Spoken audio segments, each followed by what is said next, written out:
Yeah, hi, I'm Paul Archer, paularcher.com. Supporting the Gloucester boys today. We're playing away at Worcester, hence the shirt's on today, as you can see.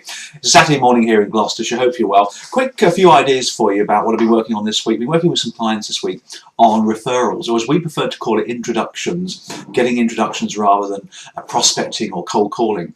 And I asked the guys the question, I said, would you rather have 100 cold call opportunities, or would you like to have 50 referrals? And of course they went for referrals, didn't they?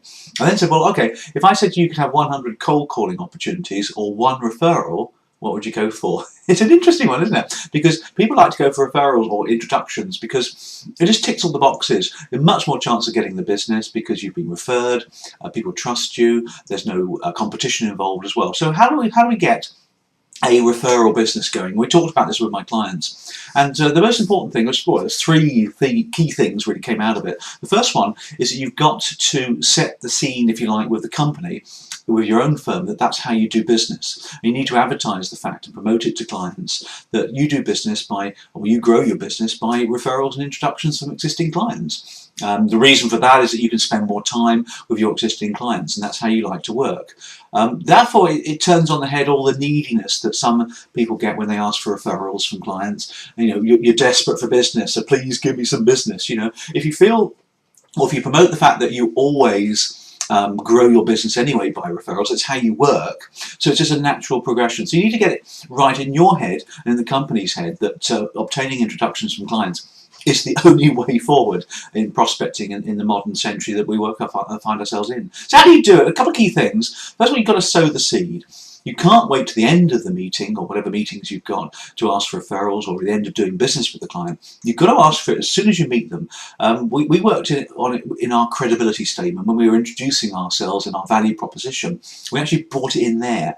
We brought in the fact that we grow our business through introductions, but we need to be able to give a rock solid service to you before we can ask for those introductions. But we will do that later on. So mentioning it right at the beginning really counts. The other thing, of course, about introductions or referrals is when you come to ask for them, you can't do it apologetically, or do you know anybody that might be useful, might want to talk to me? Give me a ring, and email me if you've got any names. And often clients, of course, will say to you, well, I'll let you know. And we often back off at that point. Now, what you've got to do is you've got to make a bit of a meal out of this one. You've got to not push it, but you've got to keep going and asking.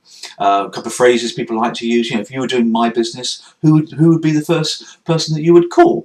Would be a nice one. You could turn it around and say, well, the kind of client I'm looking for is this. I like to do that. Describe the kind of client. The clients that we like to deal with are high net worth individuals like you, with a capital to invest and looking for their retirement, for example. So actually pin them down, if you like, the type of client that you work with, and that might help your referral to give you some business as well.